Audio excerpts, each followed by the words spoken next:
Typhoon Ragasa is sweeping across Asia, causing hundreds of flight cancellations. Just looking at Hong Kong over the next few hours, I'm seeing more than 100 flight cancellations, and that includes links to Europe, to Australasia, and right across Asia. What are your rights if your flight is disrupted? Well, it's complicated, I'm afraid. It all depends which airline you are on and where you started. If your journey begins in the UK or the European Union, you have the strongest possible rights.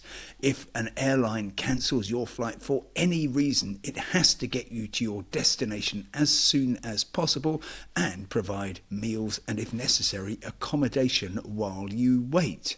An example of that would be flying from London Heathrow or Manchester to Sydney or Melbourne on Cathay Pacific via Hong Kong.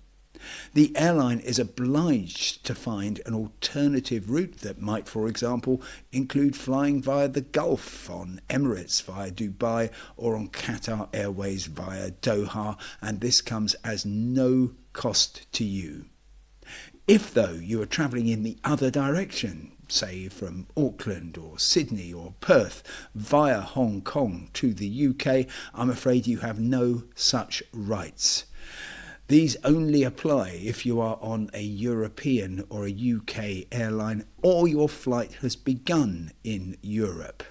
If you're starting in Australia or New Zealand, I'm afraid, then the airline might choose to look after you, but you've got no entitlement to care or rebooking until the airline gets round to it.